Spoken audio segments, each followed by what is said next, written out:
Hey everyone!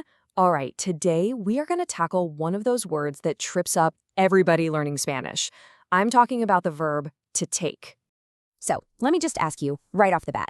How do you say to take in Spanish? Go on, think about it. It seems pretty simple, doesn't it? You've probably got a word, maybe two, floating around in your head right now. Okay, you got your answer?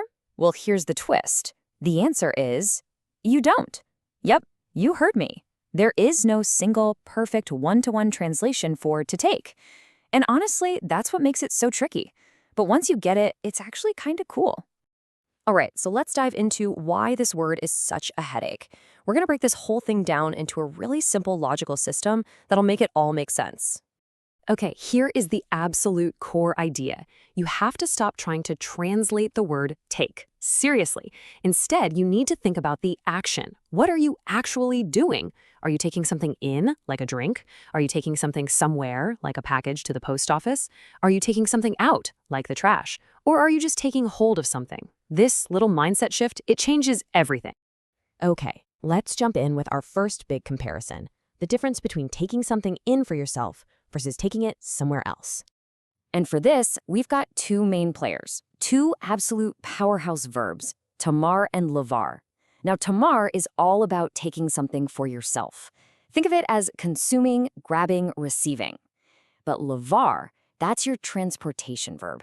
It's all about moving something from here to there. So let's look at tomar. This one is all about you acquiring or consuming something. You tomar un café, you take a coffee. You tomar el autobús, you take the bus. You can even tomar una decisión, to make or literally take a decision. See the pattern?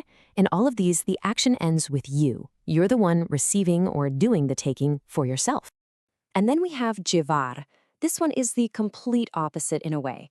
It's all about movement away from you, towards a destination. If someone says, lleva esto a la cocina, they mean take this to the kitchen. Or te llevo a casa, I'll take you home. It's always about transport. You know, a good little trick? Llevar is also the word for to carry, and that's exactly what you're doing, carrying something from one place to another. All right, next pair. Let's get a little more specific. We're talking taking something out of a place versus just taking hold of it. The nuance here is key.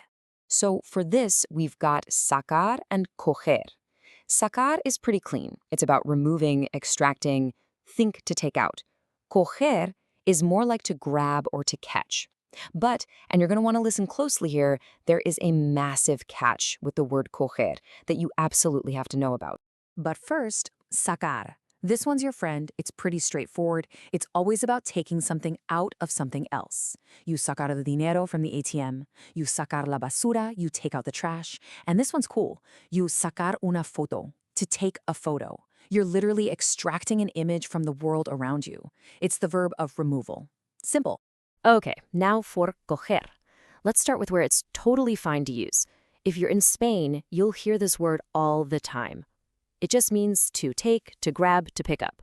You can coger el tren, to catch the train, or cogí el teléfono, I grabbed the phone.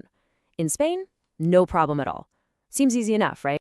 Well, this is one of those times where knowing your audience is absolutely critical. Here's why. In pretty much all of Latin America, coger is not an innocent little verb for to grab. It's actually a very common and very vulgar sexual slang term. Trust me, using this in the wrong context can create some really awkward moments. So, the bottom line is, unless you are 100% sure you're in a region where it's okay, like Spain, just don't use it. Stick with tomar or another great word, agarrar, which means to grab. Okay, that was a lot, I know. So let's pull this all together into a super simple guide you can use on the fly. Think of this as your personal cheat sheet. So if you're taking an object, a drink, making a decision, that's tomar. If you're taking someone or something to another place, llevar. If you're removing something, taking it out, that's sacar. And if you're just grabbing hold of something, it's coger if you're in Spain, and the much safer agarrar or even tomar just about everywhere else. See, it's all right.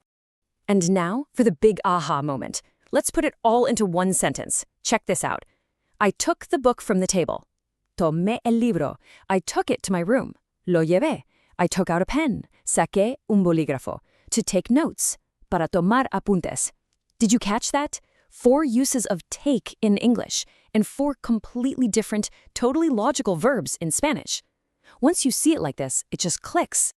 And hey, one last pro tip for you. If you're ever stuck mid-conversation and your brain just freezes, when in doubt, just use tomar.